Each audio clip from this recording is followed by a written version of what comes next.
14ஆம் நிலை. கண்மணியின் கடைசி தொட்டில். கருவறையில் முகவரி எழுதப்பட்டு, சமுதாயத்தில் அணிந்துரை அளிக்கப்பட்டு, கல்லறையில் முடிவுரை எழுதப்படுகின்ற புத்தகம்தான் மனிதன். கல்லறைகள் பேசுவதில்லை. மனிதர்கள் மௌனிகளாகிவிட்டதால் இங்கே கல்லறைகள் கண்விழித்து பேசுவது காலத்தின் கட்டாயமாகிவிட்டது. மண்ணில் இயேசு புதைக்கப்பட்டதால் இங்கே மண் புனிதமடைகிறது.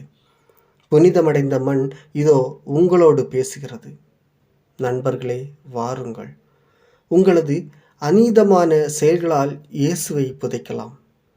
ஆனால் அவரின் லட்சியத்தை ஒருபோதும் உங்களால் புதைக்க இயலாது.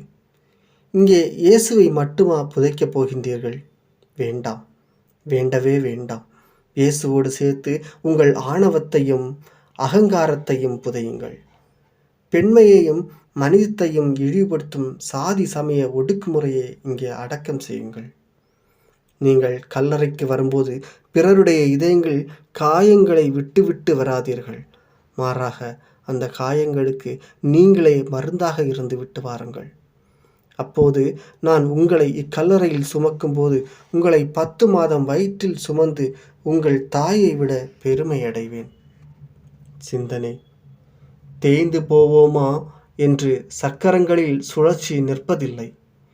பொசுங்கி போவோமோ என்ற பயத்தில் பூக்களின் மலர்ச்சி பதுங்கி போவதில்லை.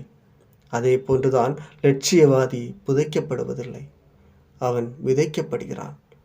இங்கு உறுதியுடன் பேசிய உதடுகள் உறங்குகின்றன. ஓய்வின்றி நடந்த கால்கள் கட்டப்பட்டன. களைப்பின்றி களப்பணியாற்றிய கரங்கள் துளைக்கப்படுகின்றன.